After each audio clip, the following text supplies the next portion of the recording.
Força. Pois é, estamos retomando a nossa reunião, aliás, iniciando a nossa reunião. Essa semana eu levantei, Dr. Pedro Osório, uma sugestão de pauta de que nós examinássemos hoje a questão da objeção dos céticos. Por que a filosofia não admite a possibilidade de uma ciência no âmbito da filosofia? Por que esse assunto é dado como já resolvido no sentido de que os céticos têm razão e que, portanto, esse assunto, a filosofia abandonou o debate já há bastante tempo. Então a ideia seria tentar, a partir de uma tentativa de análise dentro dessa proposta, de tentar separar, então, de tentar iniciar o nosso debate de uma ideia que possa servir de ponto de partida para a organização de um sistema de ideias para poder discutir, inclusive, a objeção dos céticos. Não sei se vocês entenderam. Ou seja, para examinar essa objeção dos céticos, então faríamos isso tomando em consideração as discussões que foram feitas aqui. É isso que eu estaria propondo. Por que isso? Porque, na verdade, nós temos, se nós queremos efetivamente fazer um debate que tenha um propósito de ganhar uma ordem, que possa ser chamado, então, de dentro de um sistema que nós pudéssemos denominar de científico na filosofia, nós precisaríamos encontrar um ponto de partida. Por quê? Porque essa empreitada, ela é uma empreitada complexa e, com toda certeza, já no início do debate nós já acabaríamos pegando todos os caminhos diferentes ou encontrando... Só uma objeção. Sim. No ponto de partida da tua explanação de hoje, disseste, o cético tem razão. E pode dar a entender que o conhecimento seria absolutamente impossível, porque o ceticismo radical empurra para essa posição. No entanto, o que a luta maior, me parece, é o primeiro deles, mostrar que o cético não tem como generalizar absolutamente a sua posição. Sim. Porque se não houver um espaço onde se vislumbre um mínimo de luz, seria inútil. E seríamos, então, todos céticos de alguma maneira. Ocorre que, conversando com Dom Stanislau, o bispo diocesano nosso, uma pessoa maravilhosa, que conversa muito bem, mas as pessoas, não sei se por respeito à majestade que ele representa, né? Mas quando ele se abre, né, é muito interessante isso. Então, eu há muitos anos fiquei privo, muita alegria, de conversas junto dele. Eu lhe perguntei qual era o elo mais importante de uma corrente, né, e que ele me surpreendeu, mostrando que era o mais fraco. Porque os gigantes, quando o elo mais fraco se cumpre o seu papel de tibieza e de fraqueza, os fortes, o destino deles é terrível. Né? Se perde a corrente. E em razão do mais fraco. Sim. O forte não precisa ser fortalecido, ele pode distribuir, né, algumas margens, né, de liberdade e escolha. E nesses últimos meses agora ele está muito doente, né, mas com uma lucidez maravilhosa. E nisso aí fez essa digressão e acrescentou algo que me pareceu muito convincente e de valor. Essa nossa luta contra o ceticismo generalizado e absoluto. Existe uma fresta por onde se vê uma luminosidade. E tem que trabalhar com quem? Não com os opositores do cético, com ele mesmo. Porque o mal é isso, nos colocamos imediatamente, nos armamos, no sentido do instrumental, e lanças contra o cético. Não, o discurso do cético, quando ele diz a verdade não existe, certo? E me atira esse pepino quente nas mãos, né? Il n'y a pas la vérité, em homenagem aos que gostam de francês da Bíblia. E que é nela que veio esse termo, essa posição. A verdade não existe, diz o cético. Pois então. Muito obrigado. O senhor acaba de, então, também, no seu ponto de vista, estabelecer uma de que a verdade existe, e é absoluta. Por que não verdades outras além dessa sua? Ainda que em menor grau de potencialidade, para dar uma consistência razoável aos nossos discursos. Eu acredito que o doutor Paulo, nosso companheiro de trabalho, nas suas todas, não perca de vista esse detalhe, Pois é. a menos que outro melhor seja do que o E o que seria essa? que recebi com o bispo, no homenagem a ele, porque ele estava praticamente vencido, né? Espero até que se recupere, nada é impossível. Eu, se me permite, eu quero endossar suas palavras, porque o senhor disse tudo, eu ia falar sobre isso justamente. O senhor me tirou da boca. Todo, a gente tem que deixar justamente o ponto mais fraco do erro mais fraco. Se considerar uma corrente, né, o mais importante é o mais fraco dos elos, porque se romper o mais fraco, toda a corrente se rompe, né? Se rompe. Doutor Pedro Osório, mas o que eu sugiro assim, aqui, gente, vamos tentar examinar essa questão. O que o cético diz, então, quando ele afirma que não é possível uma ciência no âmbito do conhecimento, ou que não é possível afirmarmos que as coisas, que as verdades existem, que as coisas são aquilo que dissemos que são, né? Mas eu acho que essa questão, assim, ela é uma consequência de um processo lógico que o cético, de um sistema que o cético utiliza. Que o grande problema do ceticismo é que o ceticismo ele examina o mundo da natureza e depois tenta cobrar agora a correspondência no mundo das ideias. É necessário, se nós temos que encontrar um ponto de partida na filosofia, não existe uma outra possibilidade a não ser nós reconhecermos que todo sistema de inteligência, que todo sistema utiliza, inclusive a própria filosofia, tem um ponto de partida, tem algo que constitui esse sistema de inteligência. O que constitui esse sistema de inteligência? Olha, nós todos, e aí então tem reuniões de sobra já, em que nós examinamos essa questão, nós todos aqui concordamos que todo conhecimento, tudo isso, todas essas questões que nós examinamos, de uma maneira ou de outra, se nós formos buscar a fonte de toda essa questão, nós vamos perceber que ela se encontra na experiência. Todo conhecimento humano tem origem na experiência. Isso é um assunto que nós já vencemos aqui. Não seria necessário retomar para tentar explicar as razões pelas quais aceitamos isso. Só uma objeçãozinha.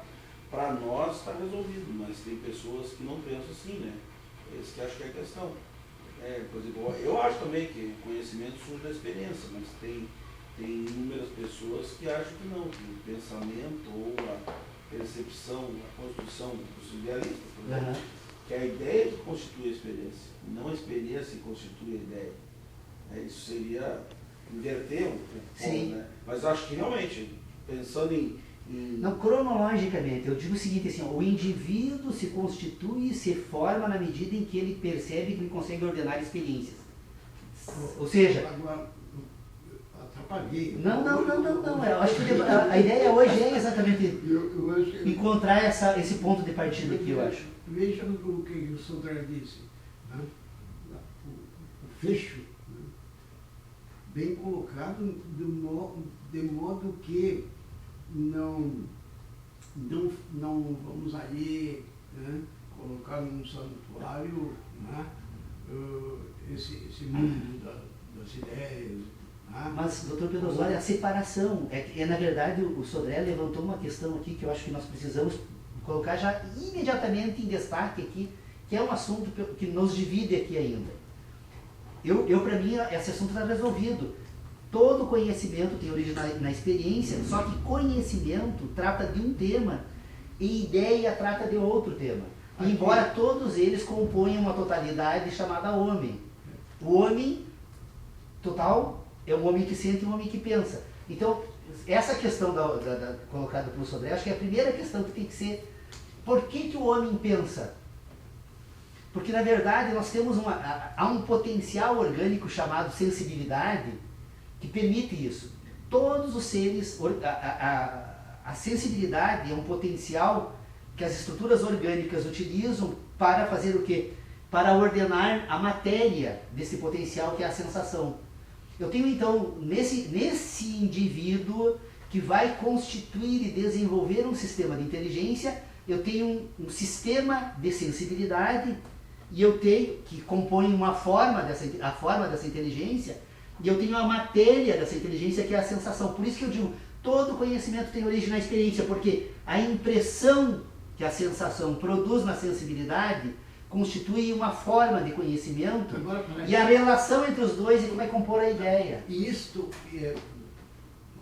eu não tenho... Esse é o ponto de partida. Quem sou eu de querer agora, desestabilizar isto? Até porque um dos pontos em que eu gosto de Kant, coisa de dizer gosto, não gosto, mas eu sou um horror a gente adotar isso, mas essas coisas transitam. Então, quando ele diz que todo conhecimento tem origem na experiência. Origem. Esse pontinho aí, tá? Nesse ponto aí, que experiência é essa? Só uma, que não é inventada por mim. Né? Todos os metais se dilatam pela ação do calor. Isso é um discurso. Sim, é uma experiência também. É uma experiência construída a partir de um sistema de experiências. Experiência. Mas o discurso não aquece o metal. Deixa só um pouquinho. Deixa eu avançar só um pouquinho. Não, mas o discurso é só uma constatação da experiência. Da experiência. A descrição da experiência. Então, deixa eu botar o meu silogismo. Né? Eu também todos os metais se dilatam pelo calor. No momento em que, no espaço sideral, uma bola que talvez tenha se iniciado grande perdendo de substâncias de matéria ao longo da viagem, caia aí no lugar do planeta, toda a lei da inferência se põe. Testado num dilatório. Por outro lado. Essa é a objeção que David Hume faz, né? É a objeção que David Hume faz. Que mesmo que tu tenha uma experiência que ocorra não sei quantas vezes, nada garante que na próxima vez vai... Só que Hume coloca isso, e eu faço brilhantemente, né? Mas então, na experiência, até bem poucos dias na criação, poucos dias, dizíamos que todos os cisnes são brancos. Faltava a experiência. Não, a experiência justamente mostrava. Não, do cisne negro que vai surgir agora. Quando apareceu o cisne negro, derrubou toda a lei da inferência. Mas aí é uma nova experiência, por isso que todo conhecimento tem origem na experiência. O conhecimento até então era Mas incompleto. desestabilizou o que ficou para Não era trás. incompleto, é aquele negócio do ceticismo. Não. Era uma verdade. Era uma verdade. Não, é que havia estabelecida. cisnes que não estavam próximos da experiência ainda. O mundo todo natural era composto de cisnes brancos e negros. Então, A diferença é que a experiência só tinha ainda, até então, composta com o cisne branco. Na medida em que o cisne negro se apresenta, na verdade não muda o cisne, muda o discurso sobre o cisne, que vai ter que passar a considerar novos elementos. Não, mas aí é um outro âmbito. Não, mas você estabeleceu um conjunto de ideias a partir da experiência que você tinha. Qual era a experiência? Todos os cisnes são brancos, essa é a experiência. Você constituiu, não só um discurso retórico, mas constituiu uma percepção de uma verdade através de uma experiência que até aquele momento era aquela. O que acontece quando surge o cisne negro? Na verdade, você introduz outro elemento de experiência que é uma nova memória. Que tira a certeza daquela inferência. Então, isso passa a ser algo cumulativo, até para desfazimento de equívocos. Sim. Pois é, mas é que na verdade. Avanços e recursos. Mas nós estamos tratando. O avanço que você faz brilhantemente, meu filho. Mas sim, quem é que mais provoca as nossas cabeças aqui? O Antônio? Porque tu sustenta e com muita coerência. Excelente. Eu devo levar adiante uma tese doutoral nessa linha. Porque chega e vamos afirmar com isto. Não somos novidadeiros, por isso estamos confirmando que o conhecimento correto ou buscado, almejado, desejado, é mais uma retificação de equívocos. Abandono de trilhas que eram promissoras e que se manifestaram frágeis. E é isto que nos estimula, porque fora disto seria um mundo estático. Exatamente esse termo que eu estava pensando. Né? Porque Então, se o conhecimento isso aí vem da experiência, nem sempre isso vai ser algo estático, como o senhor acabou de dizer. Ela vai sofrendo mutações, como é o caso do cisne. E isso é que nos provoca e é isso que nos aproxima. Isso aí é mais ou menos aquela discussão do Thomas Kuhn, né?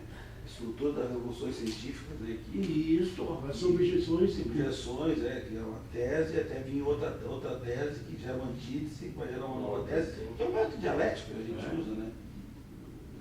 Pois é, mas eu penso que, na verdade. Agora, prossiga no seu trabalho, eu interrompi, Não. porque não é que.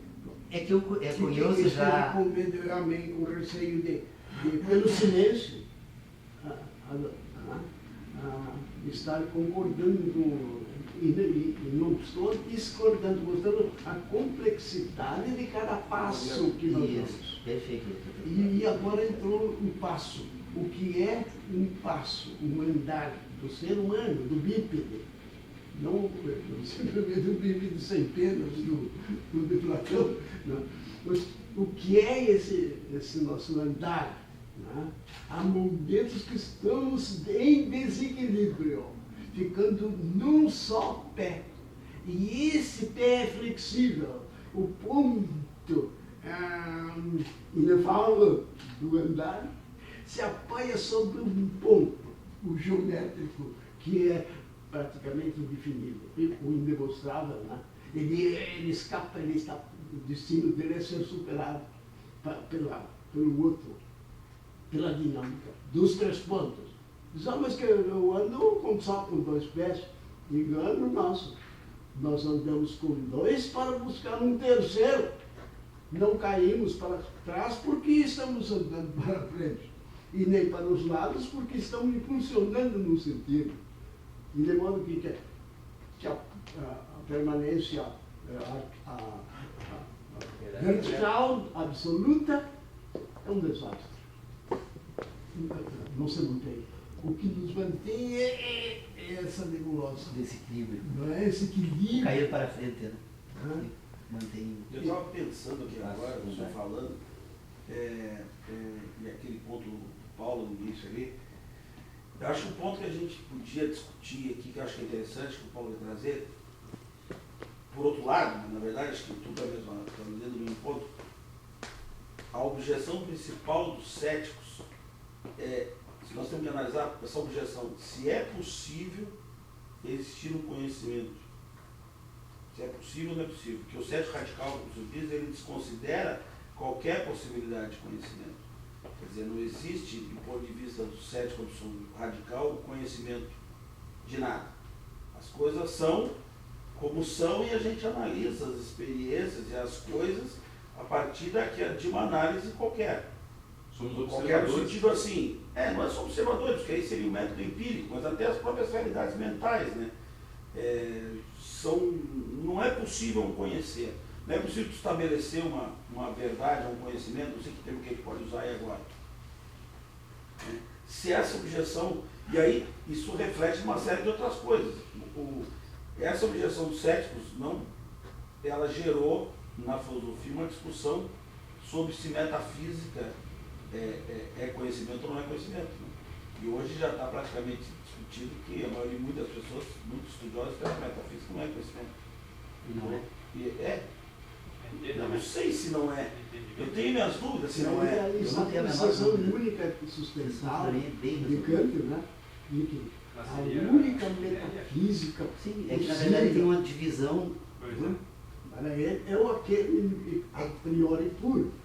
Que seria matemática. É que na verdade. E puro porque joga fora de momento, Experiência. não beber junto com a água. Joga Experiência. as certezas e para trazer esse exemplo dele, né? E que fez a estrela de 5 pontos, no final, no 3, 4 e 5, né? Que é o único que não tem como contestar. No método do Paulo, se você dizer assim, ele já resolveu isso, né? É que na verdade. Já resolvesse isso para ti. É o ponto de partida, é de onde eu parto. Todas as minhas propostas, ou todas as ideias que eu trago para serem examinadas aqui, ela tem um ponto de partida que é absolutamente estável, né? Em primeiro lugar, de que, em verdade, esse problema da metafísica é uma questão superada. A metafísica é a única possibilidade de ciência. Não existe ciência fora da metafísica. Porque ciência e metafísica se confundem porque todas elas se ordenam no ambiente em que nós construímos um sistema que nós denominamos de ideias. Mas não é o que os pensadores Não, pois é, mas é exatamente por isso que eu não concordo, por isso que eu estou apresentando uma ideia nova. Porque se ela concordasse com eles, eu não teria condições de levar adiante esse sistema da forma em que eu levo. Então o que eu proponho é que, na verdade, nós temos que reconhecer para que seja possível entender o que eu estou tentando trazer. E aí eu queria trazer o exame da questão do cético, exatamente examinando dentro dessa estrutura o que o cético propõe e o que ele apresenta, né, como meio, então, de colocar a filosofia em xeque. Então, qual é a estrutura desse sistema de objeções, então? Por que isso? Porque se vocês concordarem comigo, pelo menos só até examinar a questão, não preciso mudar as ideias de vocês, mas concordem com os pontos de partida, para que vocês possam acompanhar, então, essas ideias. O que eu estou sugerindo aqui?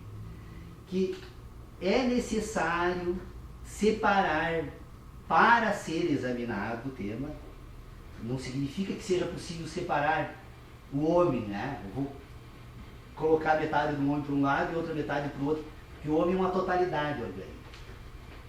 Não estou dizendo que o homem deva fazer, porque ele é o resultado final de tudo isso. Mas nesta composição daquilo que nós chamamos de homem, então, nós vamos reconhecer a existência de uma estrutura orgânica que é dotada de uma competência que nós denominamos de sensibilidade. Olá, tudo bem, Eduardo? Seja bem-vindo. Pode sentar. O Gordo é o tricotador das nossas colchas aí. Ele e a esposa dele é mineira lá nos... Mineira? Senta aqui, passa aqui. Senta aqui. Oi. são os que enfeitam aí. O grupo de estudos praticamente se confunde, né, com esse visual das lojas aqui. A mineira e o gordo mineiro é a cidadã santangerense aí. E o gordo é músico, o tipo santangerense aí. Sejam bem-vindos. Atrasados, né? Porque já veio às 10 horas. Eu toquei até às 4. Foi difícil acordar. Tô brincando. Então, sejam bem-vindos. Então, o que nós precisamos examinar aqui? Nós precisamos, então, reconhecer sem o que vocês não vão conseguir entender, o que eu estou tentando apresentar enquanto sistema de ideias, né? Essa proposta. O homem, a totalidade orgânica chamada homem, ela pode ser examinada como uma totalidade que sente, que tem sensações, que tem uma aptidão, vamos chamar isso. A aptidão é de ter sensibilidade, ou seja, um potencial chamado sensibilidade, que permite então que essa estrutura orgânica, por ter esse potencial de sensibilidade, seja impressa pelo mundo natural.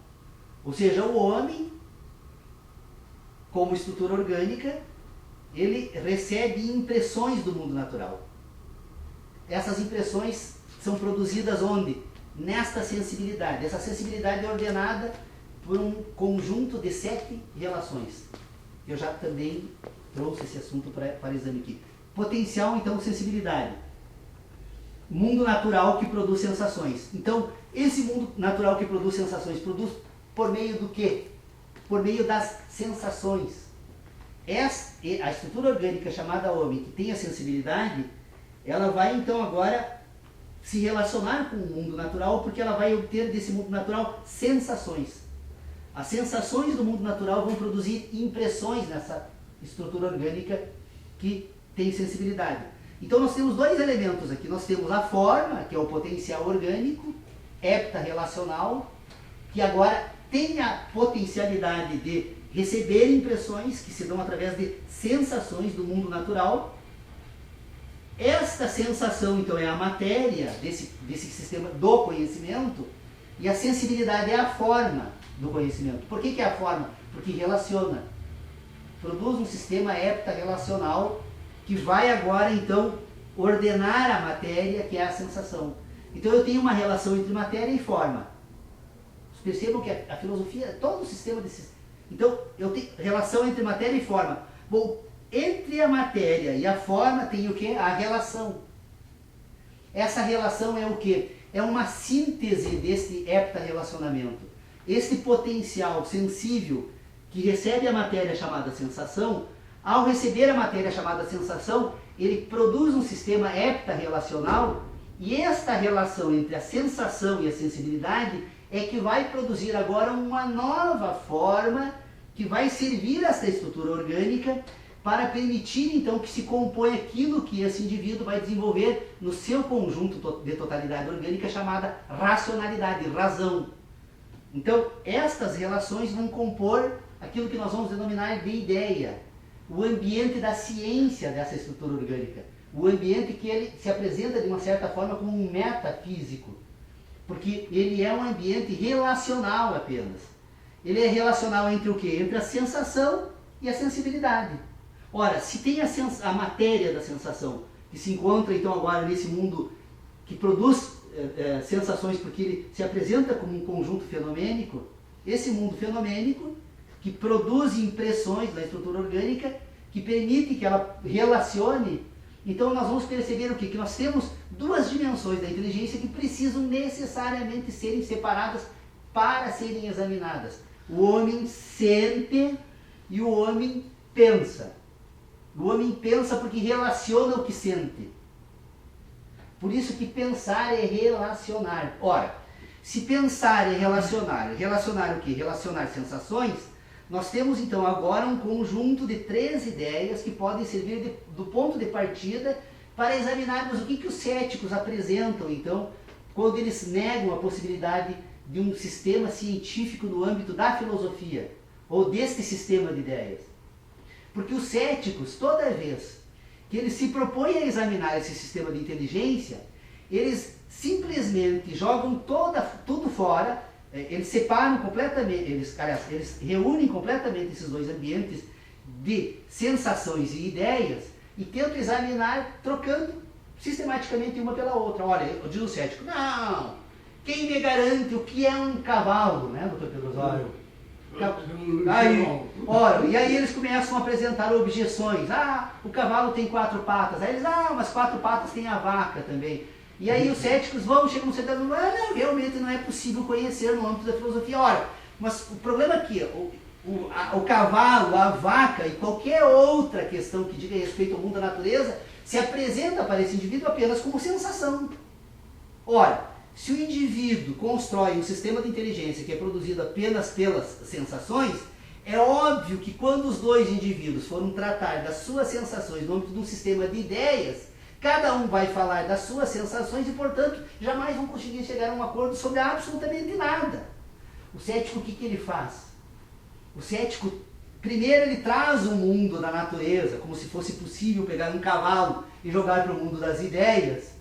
Ele finge que tem um cavalo nas suas ideias, e aí passa a examinar o seu cavalo, né, e não o cavalo do outro, e é óbvio que quando os indivíduos fazem isso, cada um vai tratar do seu cavalo, e portanto jamais encontraremos 2 cavalos, e não é possível mais falar em cavalos no âmbito do sistema filosófico científico, né? Só que é uma... lado, né, Paulo? Isso é uma necessidade. É um truque. Não, não é um truque, é uma necessidade por causa da linguagem. Se você não tivesse esse estabelecimento de um conhecimento mínimo, de ideias mínimas a partir, tu não ia conseguir se comunicar. A comunicação e a linguagem dependem do estabelecimento dessa questão relacional. Sim, mas aí a linguagem entra numa outra, eu ainda não estou, porque na verdade assim, a linguagem... Se você trabalha a conhecimento como uma matéria individual, exclusivamente individual, tudo bem. O problema do conhecimento é que você estabelece também num momento relacional. Então, o conhecimento ele não tem só uma finalidade individual, ele também tem uma finalidade relacional, na medida que ele permite que as pessoas se comuniquem, que as pessoas estabeleçam ideias mínimas sobre determinadas coisas. Então, esta matéria relacional do conhecimento que entra a objeção do cético. Pois é, mas o problema é que não é contra o estabelecimento do conhecimento individual, por exemplo. Ele parte do pressuposto que é possível colocar no mundo das ideias objetos do mundo da natureza. Eu, por exemplo, já acho que isso é absolutamente possível. Não é colocar objetos, você coloca impressões ou ideias. Relações de sensações. Que você chamar, mas assim, ó, essa matéria dessa experiência, essa matéria coletada da experiência, que a gente vai chamar de ideia, de conhecimento, de relações, não vejo muita diferença, sim, mas podemos estabelecer uma diferença de nomenclatura. Eu acho que a nomenclatura é importante, de dar nome às coisas, mas essa estrutura, ela é base para uma série de outras coisas, entendeu? Inclusive a linguagem, inclusive a comunicação. Porque se 2 pessoas não conseguirem se ter uma base para estabelecer um sistema de comunicação, não vai ter comunicação nenhuma. Por que nós temos dificuldade de se comunicar com outras realidades? Porque a base do conhecimento, a estrutura básica não é a mesma, e você não consegue relacionar. Então você tem que estabelecer um novo mesmo e mais. E a questão da nomenclatura, por exemplo, passa pela linguagem. Até isso é uma coisa interessante, porque você pode ter a mesma realidade fenomênica. Se você estabelecer outro sistema de referência para a linguagem, você não consegue comunicar igual. Então, a mesma que tu quer se referir à mesma experiência. Então, a questão da experiência do ponto de vista individual... Não existem as mesmas experiências no âmbito da natureza, porque as impressões são diversas. Embora o contexto possa ser semelhante... Não, o fenômeno pode ser o mesmo, a impressão pode ser diversa. A sensibilidade então nós falamos das nossas sensações. Sim. Que produziram sensações. Por isso que eu estou dizendo que a necessidade de você estabelecer, e aí reforço o que eu estou dizendo antes, cada um tem um sistema de percepção dessas experiências, tá? Tem alguma matéria aí que tem que ser comum na percepção dessas experiências.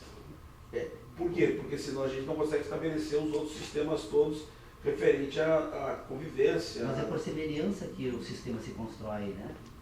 Na verdade, elas são semelhantes. As nossas experiências são todas elas semelhantes. Sim. Então nós vamos constituir um sistema de inteligência que vai levar em consideração estas semelhanças. Isso é o que permite a constituição da cultura. Desenvolver um sistema cultural é exatamente a linguagem que cumpre essa função. É ela que vocês percebam que as diferentes culturas elas se caracterizam no mundo todo por diferença de linguagem, né? Uma delas, né? Mas predominantemente, tanto que nós temos aqui, nós somos gaúchos, eu trago o Mibiá Guarani, e o Mibiá Guarani que se distingue totalmente de nós é o que não fala a nossa língua. Na medida em que eles vão acumulando a nossa língua, eles vão se tornando, até que desaparece enquanto diferença cultural. Então a linguagem que cumpre essa função cultural de uma forma predominante, não necessariamente determinante. Né?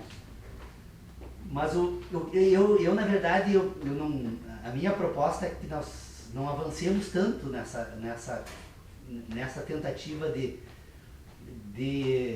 fazer uma discussão sobre filosofia, porque na verdade a questão toda é assim, nós ainda não encontramos um ponto de partida comum. Nós aqui não encontramos. E a proposta que eu trago, né, desse esforço seria aceitar essa divisão, a divisão puramente metodológica. Eu quero deixar claro que, sob o ponto de vista do homem, ele é uma totalidade que faz uso dessas duas dimensões de inteligência, então, portanto, do que examinarmos o homem, essa divisão desaparece. Ela não é mais necessária, porque essa totalidade já é aceita como tal. Então, o que eu gostaria de propor é assim, vamos tentar verificar quais as razões pelas quais é necessário separar ideia e conhecimento. Ou ciência, vamos então usar uma linguagem um pouco mais Eu acho que adequada. é melhor você fazer. Ciência e conhecimento. Não, eu prefiro ideia. Então, a ideia é a determinante, né? Ideia é o entendimento. Acho melhor. Mas ciência e conhecimento ou ideia e conhecimento, por que seria importante ou relevante essa divisão? Porque vai me permitir, então, em primeiro lugar, reconhecer a seguinte situação. Primeiro, nós temos que fazer, então, um acordo metodológico que admita o seguinte. Em primeiro lugar, quando nós formos tratar de qualquer assunto que diga respeito ao mundo natural que nos cerca, nós vamos ter que tratar, então, não do mundo natural, mas da sensação que o mundo natural produz nessa estrutura orgânica. Porque o grande problema nosso é que nós imaginamos que conseguimos pensar objetos. Ora, eu estou pensando essa mesa aqui. Essa mesa, ela é insuscetível de ser pensada. Em verdade, o que acontece é que essa mesa me produz sensações. Essa posição que tu está dizendo que eu estou pensando naquela mesa, essa posição é a posição dos idealistas. Sim. Eles acham que os objetos são constituídos a partir do que a gente pensa. Sim. E os empiristas, não. O objeto que constitui a minha noção do que o objeto é. Sim. Tá? Então, vendo que isso aí já muda radicalmente a posição. Nós estamos adotando uma posição aqui muito mais empirista. Qual é a posição empirista? A coisa produz a impressão e a gente recebe essa impressão e processa essa impressão. Tá, mas eu parto de um outro pressuposto, assim, na verdade, a coisa não é sujeita a ser conhecida.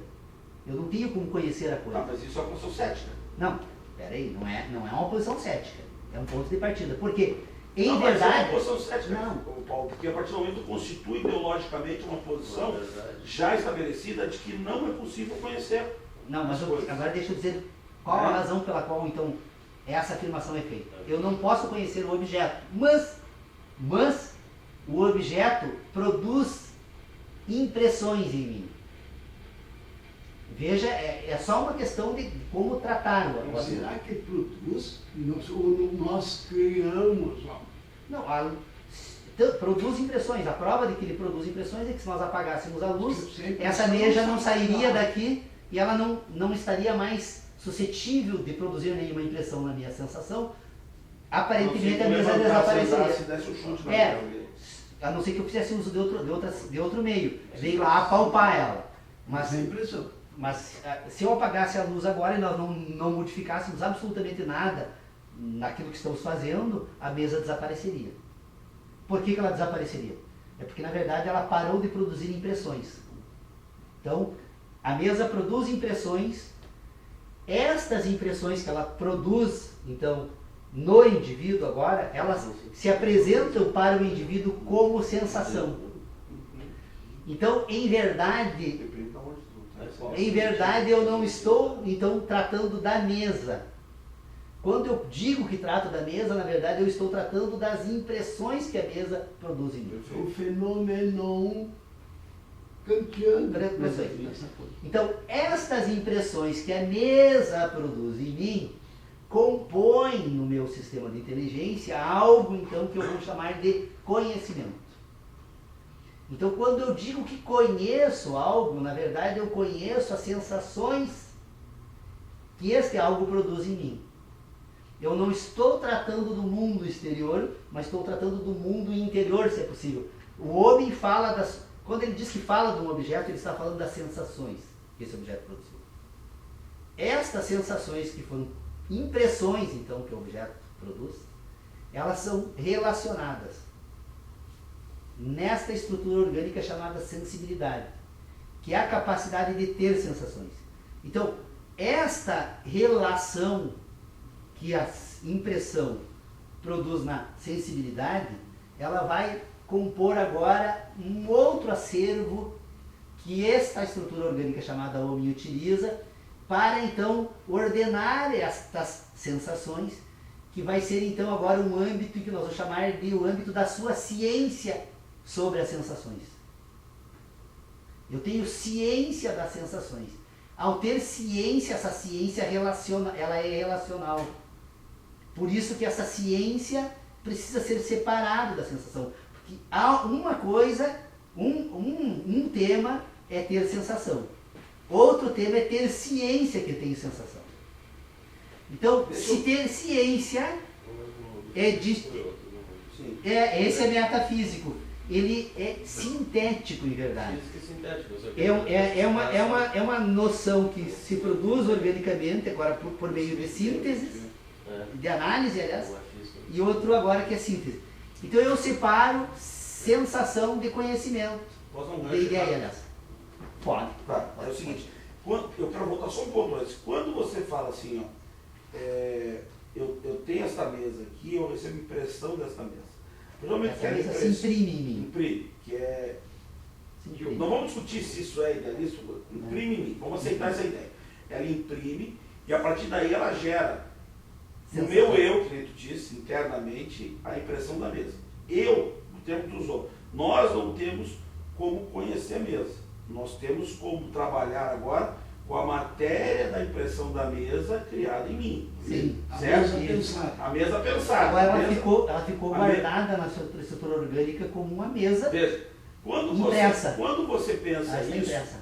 E você quer completamente excluir a possibilidade de você dizer sobre o mundo a partir do que tu criaste com matéria para pensar, dizendo assim, ó, bom, a mesa, eu não posso conhecer essa mesa do ponto de vista natural, porque eu só trabalho com a matéria que ela imprime no meu intelecto, certo? É isso que tu falou antes. Não, eu conheço a mesa.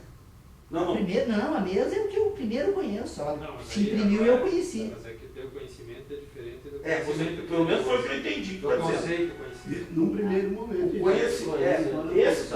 Você disse assim, ó, essa coisa criada aqui, cada um cria uma a partir da sua impressão. A mesa pensada. A mesa pensada. Então, nós não temos, isso tu usaste esse termo, nós não temos como ver essa mesa, exatamente essa mesa, porque cada um tem uma matéria pensada na mesa. Certo? Cada um recebe uma impressão. Cada um tem uma É impressão. uma ciência da mesa. Por isso Cada um tem uma ciência diferente da mesa. idênticos, nós somos semelhantes. Porque como a mesa produz impressões, e essa impressão é que produz a ciência, porque vocês percebam, há um percurso todo aqui, que começa lá no mundo natural, quando o fenômeno ocorre, que se processa nessa estrutura orgânica quando ela se imprime na estrutura orgânica, que agora é relacionada nessa estrutura orgânica a partir de uma aptidão chamada sensibilidade, e este relacionar é que dá a ciência, permite ter ciência da sensação. Tá. A pergunta A ciência agora é um outro é o seguinte, tipo de... A minha colocação é o seguinte, Você vai usar essa compreensão, esse entendimento, essa ideia, essa ciência, sei lá o termo que vai usar, que eu tenho preferência por entendimento, por exemplo, acho que é o mais adequado, mas vamos trabalhar com a ideia de ciência, de ciência como percepção, como estar ciente, é nessa ideia que tu fala? Sim. Tá. Eu trabalho igual no plano das ideias, mas eu posso ter uma referência disso em relação ao plano da natureza. Se eu achar que essa matéria que eu criei, ela não representa e não se relaciona de forma nenhuma com o plano da natureza, eu não tenho como operar no plano da natureza.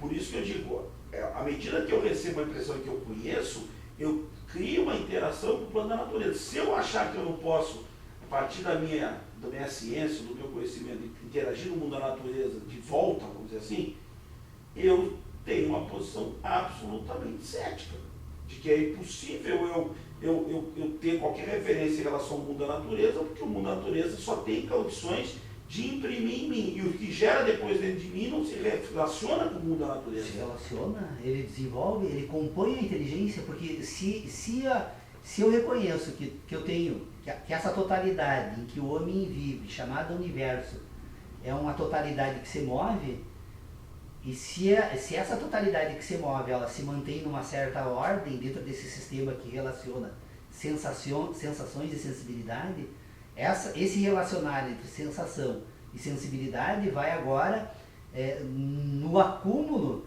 num determinado momento de acúmulo desse conjunto agora então sintético de ciência, ela vai agora se autorrelacionar e vai permitir que o indivíduo abandone o mundo da natureza e passe a utilizar apenas estas relações que ele produziu no âmbito das ideias para coordenar ações. Na verdade, aquilo que nós chamamos de conhecimento científico é uma ordenação desse conjunto de sensações que foram... Só introduzir a última coisa que eu estava pensando aqui enquanto tu falava. A discussão cética, basicamente, está em cima de um ponto. Em cima do estabelecimento das certezas. Não, o problema do cético é que da certeza do conhecer. Ele propõe, primeiro diz o seguinte, olha o mundo natural ali, aí tu olha para o mundo natural, aí ele agora se volta para das ideias, e agora essas ideias aqui podem efetivamente corresponder ao mundo natural? É óbvio que não, porque ele está tratando das deles, não, ele está tratando da dele, e ele trata como se estivesse tratando do outro indivíduo, aí induz o indivíduo. O que acontece na objeção do cético? Ele examina um tema e cobra explicações em outro. A questão está nas certezas. Mas as certezas elas não se relacionam com o mundo natural. As certezas se relacionam só nesse ambiente da síntese pura. Porque se esse ambiente da ciência, que permite então agora encontrar uma certa correspondência com o mundo da natureza, que é o ambiente que nós vamos desenvolver, então agora nós chamamos de conhecimento, né? Ordenar o conhecimento humano, na verdade são âmbitos distintos. Porque, por exemplo, a questão da matemática, é possível, você conhece a matemática? Não, a matemática é um sistema de ideias. Na verdade, você tem competência matemática na medida em que você ordena um sistema de ideias. Mas a matemática não é um sistema de conhecimentos. A matemática é um sistema de ideias. Que vai compor o quê? Vai compor, em última análise, um sistema de certezas humanas. Todo o sistema matemático, ele compõe um sistema de certezas porque ele não tem nenhuma correspondência com o mundo natural. Ele até pode servir de instrumento de ordenação do mundo natural, mas a matemática dispensa o mundo natural. Então, nós precisamos entender, em primeiro lugar, que quando separamos esse ambiente das ideias do ambiente das sensações, ou como o ambiente do conhecimento, no ambiente da ciência, nós na verdade estamos apenas fazendo uso de um instrumento metodológico para encontrar então as razões pelas quais não é possível no mundo da natureza encontrar um ponto estável, porque o mundo da natureza é um mundo que se move. Se eu observar o universo fenomênico que se apresenta enquanto realidade que produz sensações, esse universo está permanentemente em movimento. Tudo que ocorre nesta sala, nesse exato momento, jamais vai se repetir nesse universo. Inclusive porque é um processo orgânico. As nossas estruturas orgânicas estão se transformando, o universo está se movendo. Então é óbvio que é impossível nós ordenarmos esse mundo que se move dentro de um propósito de certezas como querem os céticos. É óbvio, porque em primeiro lugar é possível pensar esse universo. Outra coisa é impossível conhecer esse universo. O universo é insuscetível de ser conhecido, porque ele é de uma grandiosidade e tal, e nós ocupamos uma parte tão insignificante desse universo, que o máximo que nós conseguimos fazer com esse universo agora, então, é ordenar essa parte que produz sensações em nós. Quando nós ordenamos essa parte que produz sensações em nós, nós construímos, então, aquilo que nós vamos chamar de mundo. O mundo do homem. Sim, Hélio, claro. É bem pequenininha essa parte. Nós temos só 7 sentidos, no caso. O universo que se move. A parte que nós captamos no universo e utilizamos para as nossas necessidades é bem uma coisinha de nada. Nem é possível dimensionar isso, mas o problema, a questão toda é que esse universo que se move, ele passa a ser ordenado por esse indivíduo que pensa. Só que em vez da palavra... E ele pensa na medida em que ele relaciona. Ele relaciona o quê? Sensações e o movimento. Quando ele relaciona sensações e o movimento, ele compõe o mundo. Sim, é. Mas ele não ver se eu prefiro a O palavra... movimento não seria um a priori kantiano? Hã? O movimento não seria um a priori kantiano? Eu não sei o se... Kant diz que o Kant justamente ele tenta casar a empiria e o racionalismo. Ele dá ao movimento ele dá a ideia de tempo, né? Justamente porque Ele cria ele todo diz esse que detalhismo a partir daí. a mesa me afeta, mas eu também afeto a mesa. Ele também. casa. E justamente então na tua Pois é. teoria o movimento seria um a priori. Porque ele está dado. O espaço e o movimento são duas realidades que compõem aquilo que eu chamo de universo. O meu universo é algo, ele tem espaço e esse universo se move. Quanto a isso, acho que todos nós aceitamos tranquilamente. Bom, esse universo que se move agora me produz sensações. Mas essa necessidade que o Tércio está dizendo ali... Eu não quero nem falar se essa sensação é uma mesa, é um cavalo, ou é uma planta, mas produz sensação. Então, na medida em que esse universo que se move produz sensação, na medida em que eu relaciono as minhas sensações e o universo que se move, eu componho o mundo. Será que produz o ser, o sujeito cognoscente que produz algo? É só pegar uma brasa queimando que nós não vamos ter dúvida alguma que ele produz sensações. O bujão de gás. Todos produzem, pois é, Mas mas eles são todos que produzem a mesma impressão, a mesma sensação. Não é? A questão do professor é muito importante. Por exemplo, quando tu fala que tu pega uma brasa, Pois é, mas é uma impressão. Quando o professor fala assim, bom, eu escuto um barulho lá, é uma impressão. Mas é o barulho. O barulho não é negado. Não, é o barulho, mas é um barulho As relações. que pode criar relações diferentes. Sim. A partir de uma realidade que Mas aí é o pensar sobre o barulho, não é mais o barulho.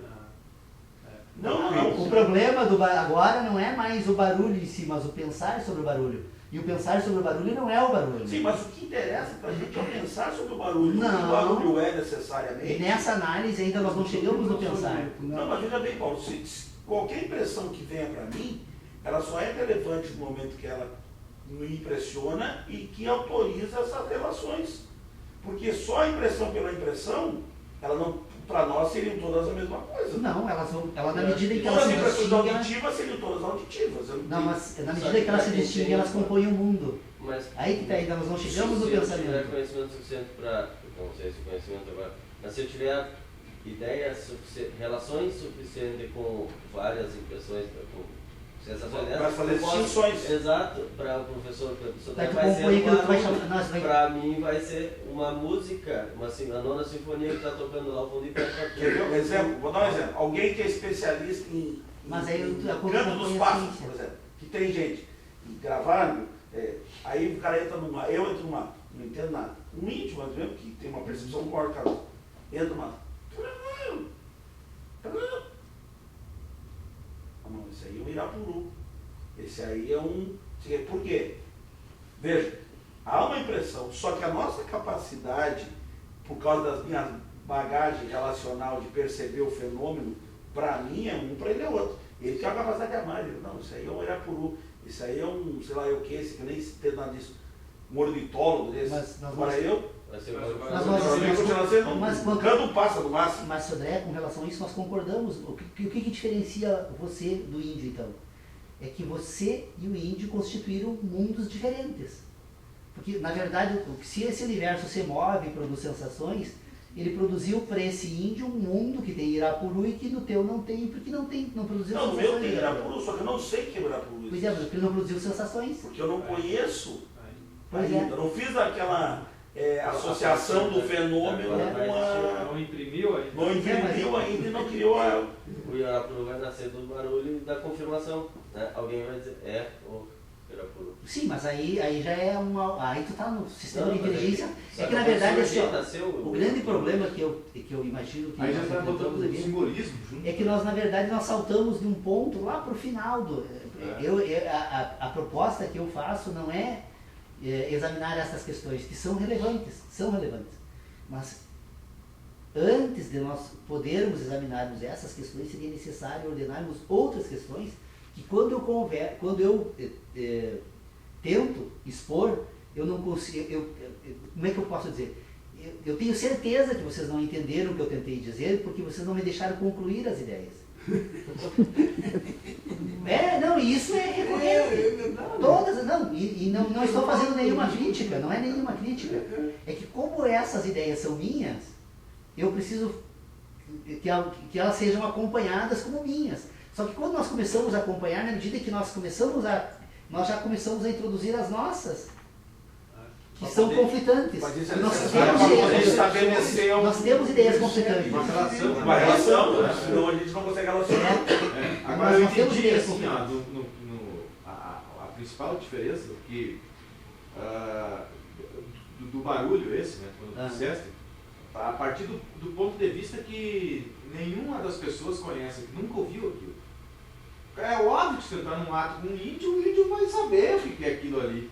Porque ele já relacionou aquilo várias vezes. E aquele é o mundo dele. Você nunca.